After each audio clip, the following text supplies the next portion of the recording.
طب انا هقول لك على حاجه نعملها تجربه عملي. بس أنا لو معايا جهاز السكر في العربيه هعملها فيك انت شخصيا. هاكلك سكر واقيس لك سكرك بعديه، وهاكلك معلقه شطه واقيس السكر بعديه. الشطه هتعلي السكر اكتر من السكر. الشطه هتعلي السكر اكتر من السكر، والا ما كانش الدايخ يقول له ايه؟ خد جزرايه مخلله.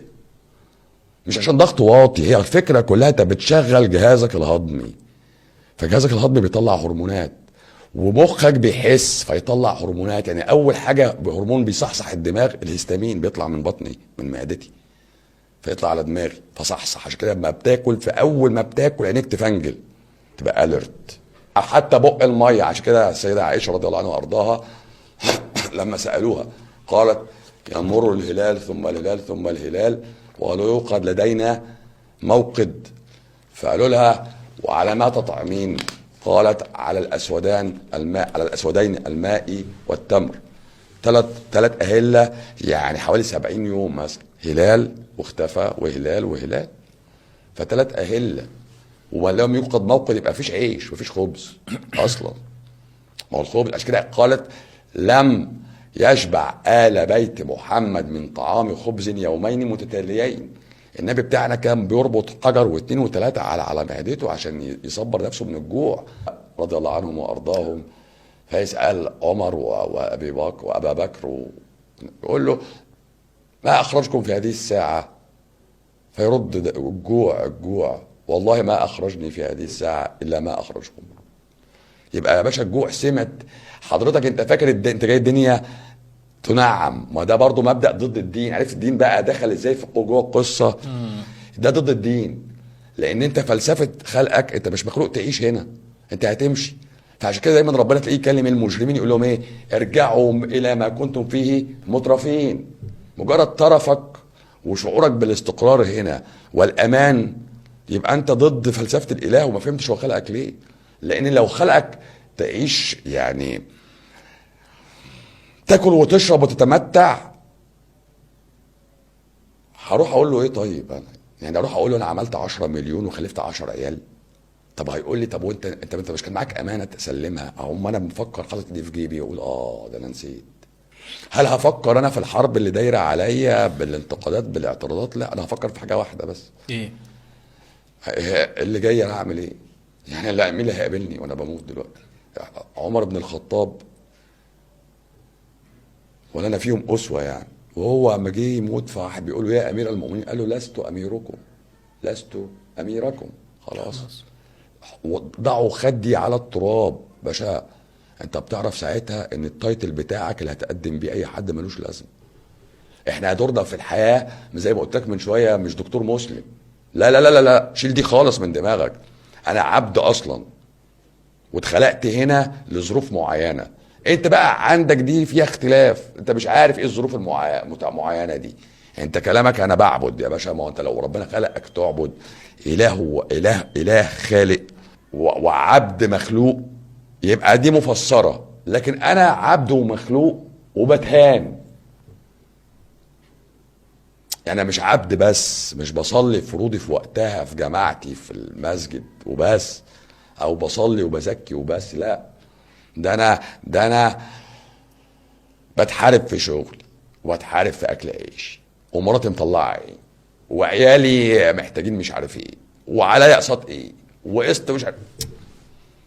طب يعني انا عبد ومخلوق ولا انا جاي اتهان ولا القصه ايه؟ ما تفهموني. ما في ناس تانية ما بتعديش على القصه. ده القرد حياته احسن مني، والزرافه بتعيش حياه لايف سايكل طبيعيه وبتموت عادي لو الاسد ما كلهاش. يعني القرد نهايته حاجه من اتنين، يا اسد ياكله يا يموت كده، صح؟ ما عندوش حاجه تانية يعني. انا بقى خايف من كل حاجه خايف من الديون وخايف من المستقبل وخايف من بكره وخايف لا بلحقش اخلص رسالتي وخايف. انا خايف يبقى في حاجه معطلاني، في حاجه انا مش فاهمها. في حاجه انت مش فاهمها، ان انت ربنا خلقك في كبد. طب ماشي، هو خلقني برضو في كبد ليه؟ هو خلقني في كبد ليه؟ ما هو انا برضو الموضوع محيرني الصراحه. يقول لك اختبار.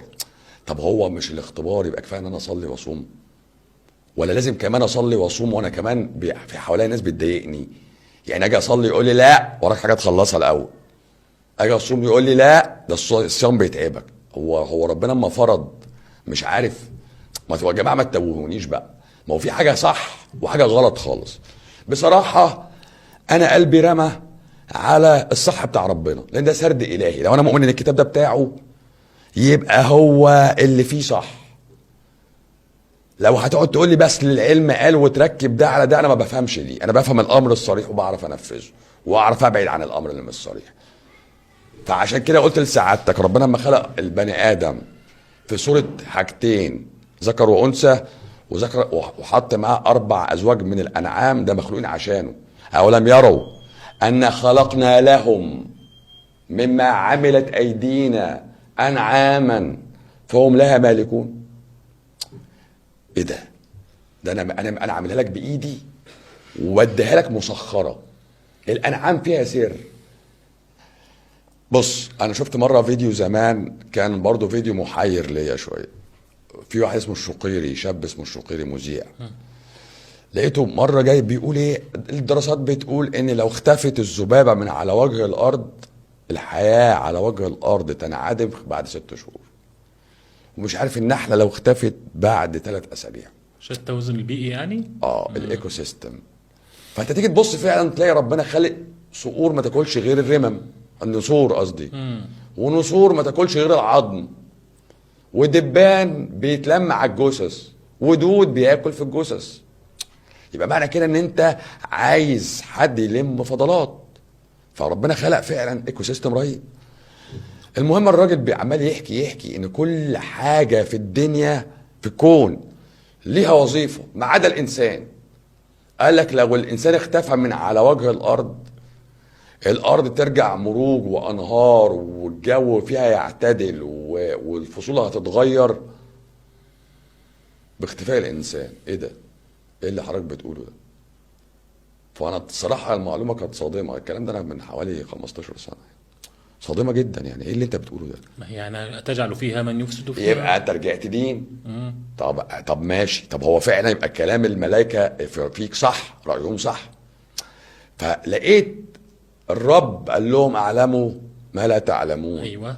فيقوم خالق لك انت دوره حياه خاصه بيك، هنزلك انت والانعام والحبوب تعيشوا مع بعض انتوا الثلاثه. فاما رصص لك فلينظر الانسان الى طعامه ان صببنا الماء ثم شققنا الارض فانبتنا منها كذا وكذا وكذا لحد ما وصل متاعا لكم ولانعامكم. يبقى انا والانعام مع بعض.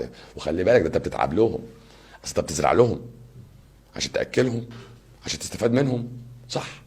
ما هو انت الانعام ما بتاكلش حاجه طالعه فجاه شيطاني يعني، فانت هتزرع عشان تاكلها وانت تاكل.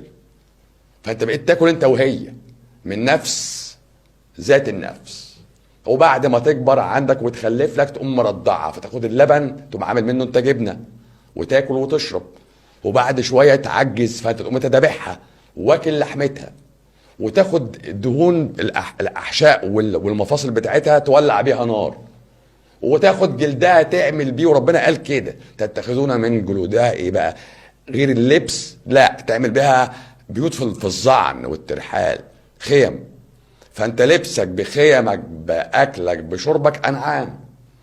وخلق لك من الصوف والوبر انواع، ده بتاع الابل وده بتاع الغنم وده بتاع البقر وده. فانت عندك جلود مختلفه الاشكال. اعمل بقى انت عم جزم واعمل بتاع ومش عارف ايه.